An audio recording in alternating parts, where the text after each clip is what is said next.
Hello guys! Welcome to a day in my life as a Filipino wife na asa lang sa isawa niyang afam. Charat! Good morning guys! So, today late ako nagising kasi nanood kami ng movie kagabi and then 12:30 na kami natulog. Ayan, medyo inaantok pa ako. Pero kailangan akong bumangon kasi I need to prepare myself also kasi magla-lunch na kami later, mga 11:55 and time check is almost 9:45 na. So, I need to change. I need to have my breakfast and coffee. And then ang breakfast ko yung tira kong tinapay kagabi. But before anything else, iinom lang ako ng warm water. It's not cold water kasi hindi ako umiinom ng cold water pagkagising ko kasi masama daw sa health. Mas maganda daw yung warm water para magising yung mga lamang loob natin, ganon. So, kailangan sumunod tayo sa rules ng buhay para humaba ang buhay natin. Charot. Ganon, basta yun. Pero alam nyo ba, saka ko lang na-realize ng mga to nung tumatanda na ako, nagkakaedad na ako. Pero nung kabataan ko, never mind. Hindi ko iniisip kung ano yung maganda or ano yung hindi maganda sa katawan. Pero ngayon, kasi kapag tumatanda na tayo talaga, nag-iiba talaga yung pananaw natin, nag-iiba yung lahat ng gusto natin. Ewan ko, basta feel nyo rin ba yung mga kaedaran ko? Kung feel nyo, feel ko rin.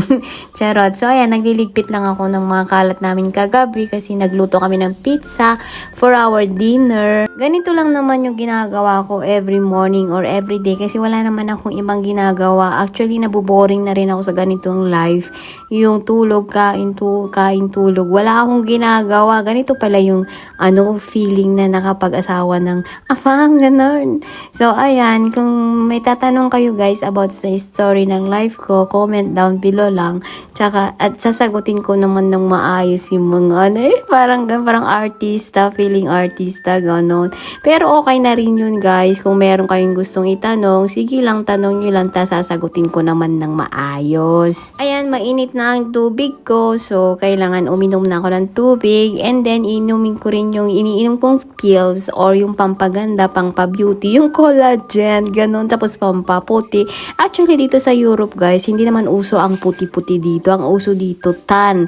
Kasi dito, kapag tan skin ka or tan yung color ng skin mo, ikaw yung pinakamaganda sa mata nila. Pero, kapag maputi ka, ay nako, hindi ka maganda sa paningin nila. Kaya, hindi na uso yung pampaputi guys. Pero yun na nga yung kinaugalian natin mga Pinoy, mga Pinay, mga ganyan, mga Asian.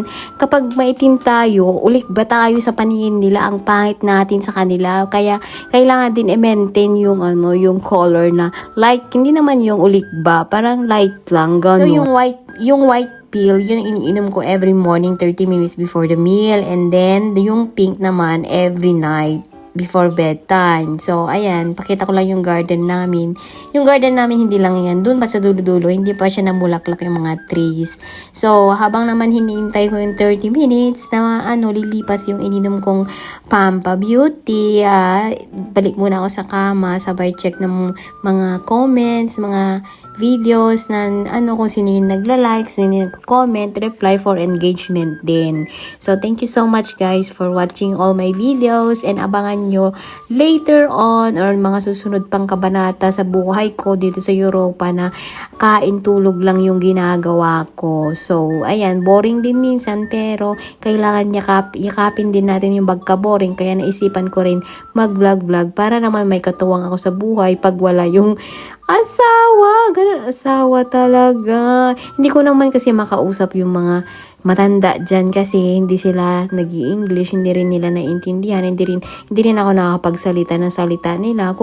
Kaya kapag nag-uusap kami at nag-lunch ako with them, dala ko yung cellphone ko, gamit namin Google Translate. So, buti na lang may Google Translate. So, yun na yung friend namin, yung best friend. Pwede rin yung ChatGPT as a best friend, pero mas sanay sila sa Google Translate. So, Google Translate lang yung ginagamit namin. So, that's all for today, guys. Thank you for watching. Don't forget to like and subscribe my channel.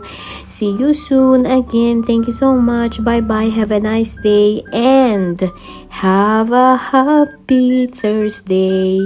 Bye. Thank you so much.